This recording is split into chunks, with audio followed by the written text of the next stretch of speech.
नमस्कार प्रेक्षकांनो, घरोघरी मातीच्या चुली या मालिकेच्या येणाऱ्या भागामध्ये जबरदस्त असा ट्विस्ट येणार आहे। तर प्रेक्षकांनो, ऐनवेळी इथे ऋषिकेश आणि जानकीने लताला कोर्टामध्ये सादर करत ऐश्वर्याच्या कारस्थानाचा खुलासा केलेला असतो। इथे आता लताने ऐश्वर्याच्या विरोधात साक्ष देत तिच्या कारस्थानाचा पाढा कोर्टामध्ये वाचल्यानंतर इथे आता ऐश्वर्या गुन्हेगार सिद्ध झालेली असते। तर जानकीला फसवण्याच्या मागे ऐश्वर्याचा खूप मोठा हात आहे, खूप मोठं प्लॅनिंग आहे हे लक्षात आल्यानंतर ऐश्वर्याला तिच्या गुन्ह्याची शिक्षा ही कोर्टाने दिलेलीच असते। पण इथे जानकीची आता कोर्टामधून आणि जेलमधून निर्दोष मुक्तता केलेली असते।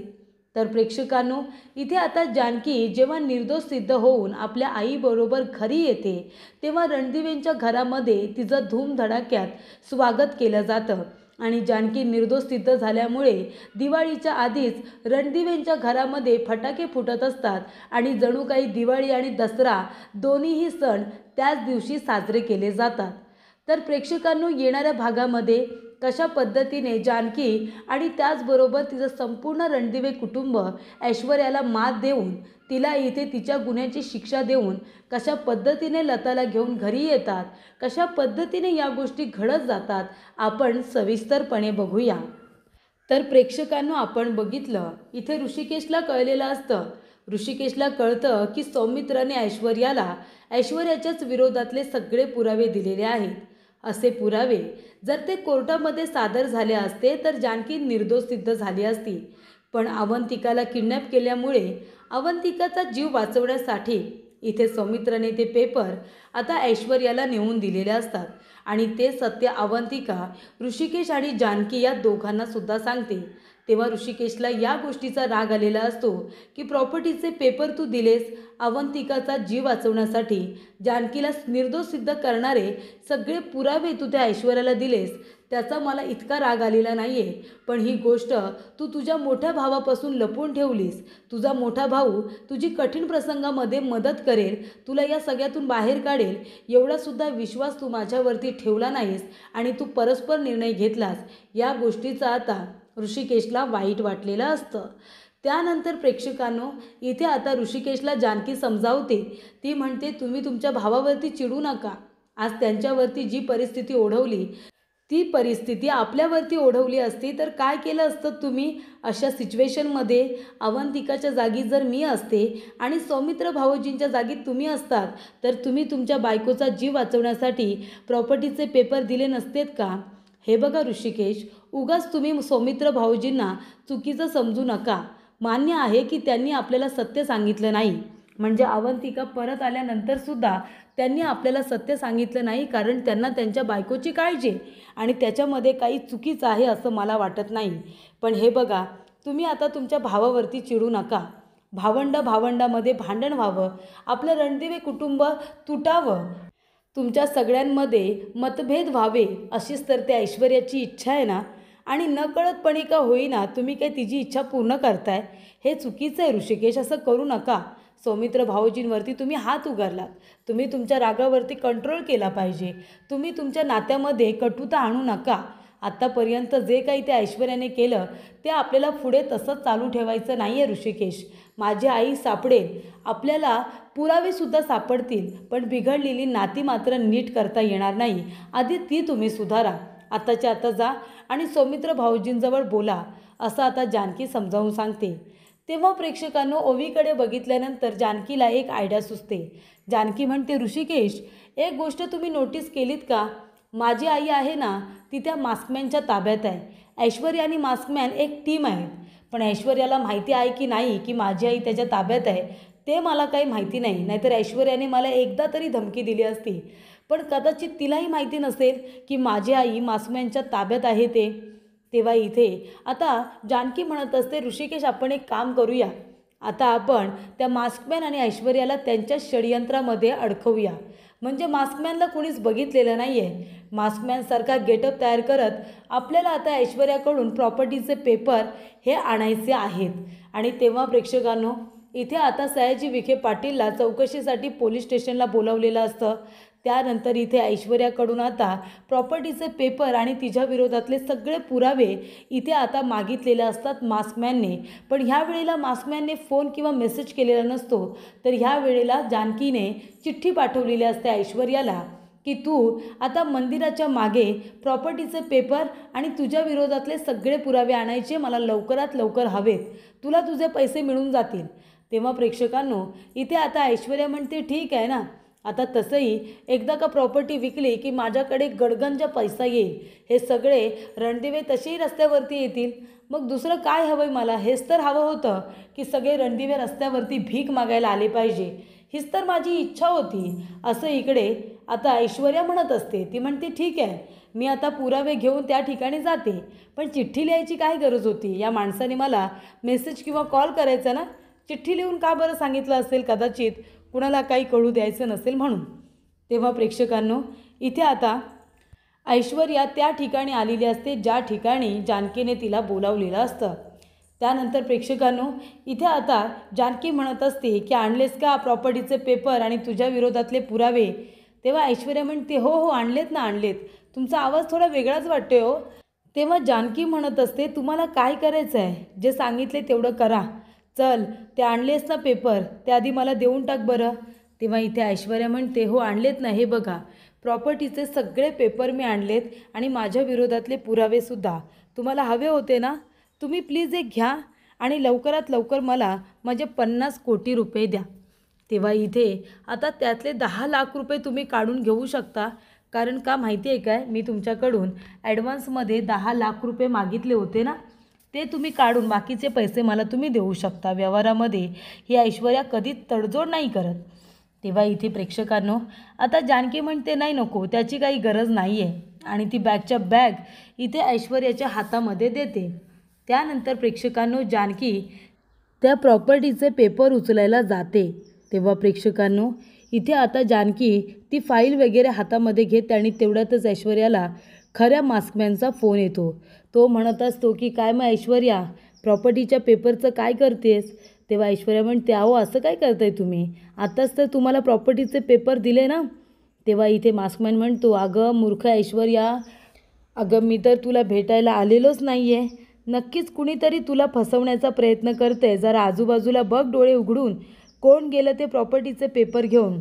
तेव्हा इथे आता जानकी आपल्या डोक्याचा चष्मा काढते, ते मास्क बाजूला करते आणि आता जानकी आपला चेहरा दाखवते आणि म्हणते मीच आहे, मीच तुला चकवा दिला ऐश्वर्या, कसं वाटलं जेव्हा मी तुला मात दिली तेव्हा. तेव्हा इथे आता ऐश्वर्याला खूप मोठा धक्का हा बसलेला असतो.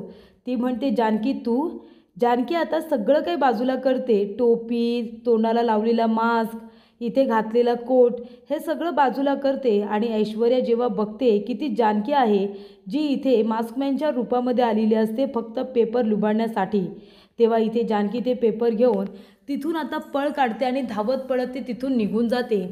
त्यानंतर प्रेक्षकांनो आता जानकी तर तिथून निघालेली असते. आता राहिला प्रश्न ऋषिकेशचा. ऋषिकेश आणि सौमित्र हे दोघेजण आता पाठलाग करत असतात.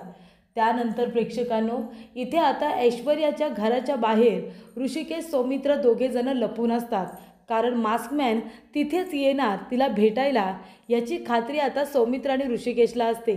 तेव्हा तिथून जानकी प्रॉपर्टीचे पेपर घेऊन गेल्यानंतर इथे ऐश्वर्या म्हणते अहो सर सॉरी, पण ती जानकी आहे ना, ती तुमच्या गेटअपमध्ये इथे आली आणि ती माझ्याकडून प्रॉपर्टीचे पेपर घेऊन गेली. तेव्हा तो मास्कमॅन म्हणतो हे बघ ऐश्वर्या, ही तुझी चूक आहे, तुला कळलं ना, अगं तू लक्ष द्यायला हवं होतंस, पण तू तसं केलं नाहीस, तुम्ही समजून लगेच प्रॉपर्टीचे पेपर हातामध्ये देऊन टाकलेस.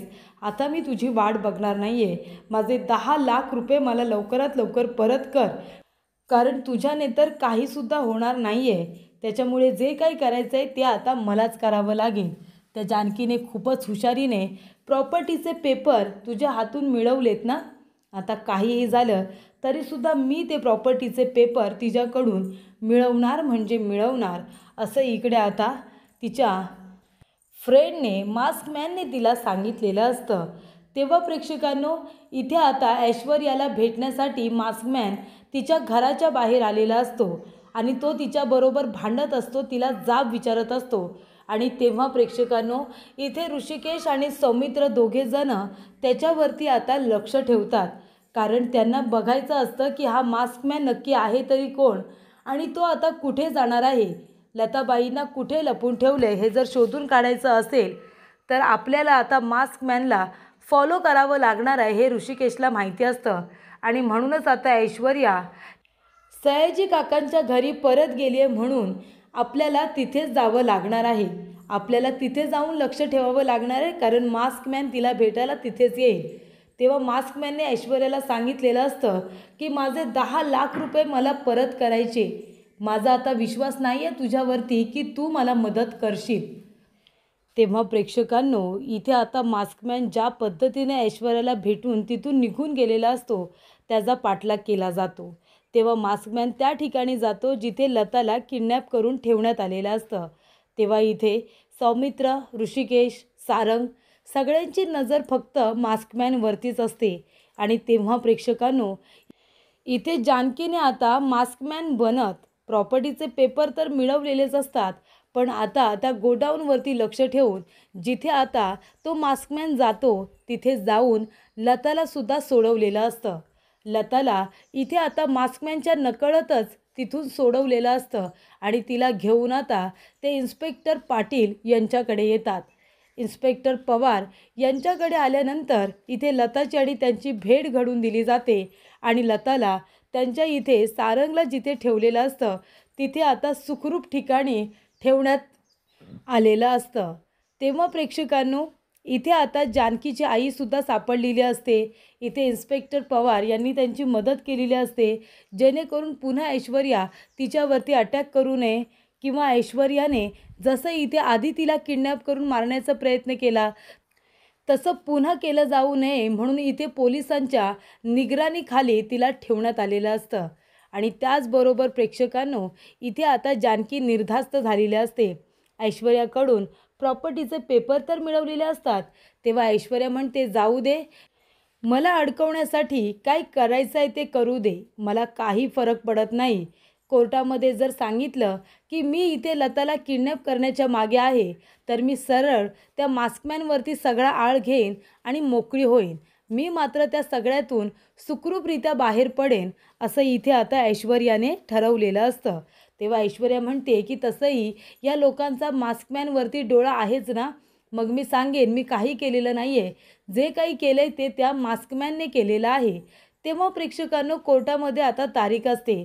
तेव्हा इथे ऐश्वर्याच्या विरोधातले पुरावे गोळा केलेले असतात आणि ऐश्वर्या जेव्हा इथे मंदिरामध्ये पाठलाग करत असते लताचा तेव्हाचे काही फोटोज कॅप्चर झालेले असतात ते सुद्धा इथे सौमित्र पुरावा म्हणून आता कोर्टामध्ये दाखवतो. त्यानंतर प्रेक्षकांनो इथे आता ऐश्वर्या म्हणते नाही, या सगळ्यात माझी काही चूकच नाही आहे, मी काही केलेलं नाही आहे. जे काही केलं आहे ना त्या मास्कमॅनने केलेलं आहे. त्याच्या सांगण्यावरूनच मी इथे प्रॉपर्टी माझ्या नावावरती केली, नाहीतर मला काही घेणं देणं नव्हतं. मला काही कमी आहे का? मी माझ्या वडिलांची एकुलती एक मुलगी आहे. मला या रणदिव्यांची प्रॉपर्टी कशाला हवी आहे? पण तो मास्कमॅन आहे ना त्यांनी मला धमकी दिली होती आणि म्हणूनच मी ही प्रॉपर्टी माझ्या नावावरती करण्याचा निर्णय घेतला होता.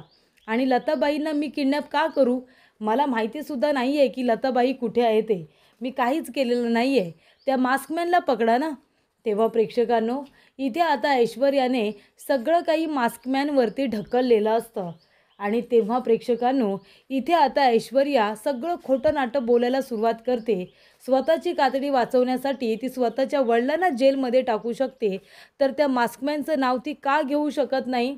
तिने मास्कमॅनला सुद्धा फसवलेलं असतं. तेव्हा प्रेक्षकांनो इथे मास्कमॅनला आता खूप मोठा धक्का बसतो की ज्या ऐश्वर्यावरती त्याने विश्वास ठेवला त्या ऐश्वर्यानेच त्याचा विश्वासघात केलेला असतो. तेव्हा प्रेक्षकांनो इथे आता मास्कमॅन येण्याच्या आधीच ऋषिकेशने लताबाईंना कोर्टामध्ये हजर केलेलं असतं. लता जेव्हा कोर्टामध्ये हजर होते तेव्हा लता ऐश्वर्याच्या कारस्थानांबद्दल संपूर्णपणे खुलासा करते. सगळं सत्य सांगते की ऐश्वर्याने कशा पद्धतीने तिची भेट घेतली, पार्वती म्हणून तिला कशा पद्धतीने पार्वती परषुत्तम रणदिवेची तिला डायरी दिली आणि त्या डायरीमध्ये लिहिल्याप्रमाणे तिला पार्वती साकारायला सांगितली. तिला कसं किडनॅप केलं, तिच्या गुंड लोकांना मारण्याचा प्रयत्न केला, जानकीला आणि तिला कशा पद्धतीने वेगळं केलं, अगदी इथपर्यंत ते मास्कमॅनपर्यंत सगळंच इथे आता सांगण्यात आलेलं असतं. ऐश्वर्याच्या कारस्थानाचा खुलासा हा सगळा लताने आता कोर्टामध्ये केलेला असतो. तेव्हा प्रेक्षकांनो, इथे आता ऐश्वर्याच्या गुन्ह्यांची यादी वाचल्यानंतर ऐश्वर्याला इथे आता चांगली शिक्षा सुनावली जाते. तिला पहिला तर दंड भरायला सांगितलेला असतो. कोर्टाची दिशाभूल केली म्हणून तिला 50,000 रुपये दंड आणि इथे आता 5 ते 7 वर्षांची तिला पोलीस कस्टडी सुनावलेली असते. आणि त्यामुळे प्रेक्षकांनो, इथे आता ऐश्वर्याला तिच्या गुन्ह्यांची शिक्षा मिळालेली असते आणि इथे जानकी निर्दोष सिद्ध झालेली असते. जानकी निर्दोष सिद्ध झाल्यानंतर रणदिवेंच्या घरामध्ये आनंदाचं आणि चैतन्याचं वातावरण निर्माण होतं. कारण जानकी हिला तिची आई मिळालेली असते. तिचा अनाथपणा दूर झालेला असतो. तिला तिची हक्काची आई आणि तिला तिचं हक्काचं आडनाव मिळालेलं असतं. आणि त्यानंतर प्रेक्षकांनो, रणदिवेंच्या घरामध्ये जानकी निर्दोष सिद्ध झाल्यामुळे दिवाळी आणि दसरा जणू काही सोबतच आता साजरे होत असतात.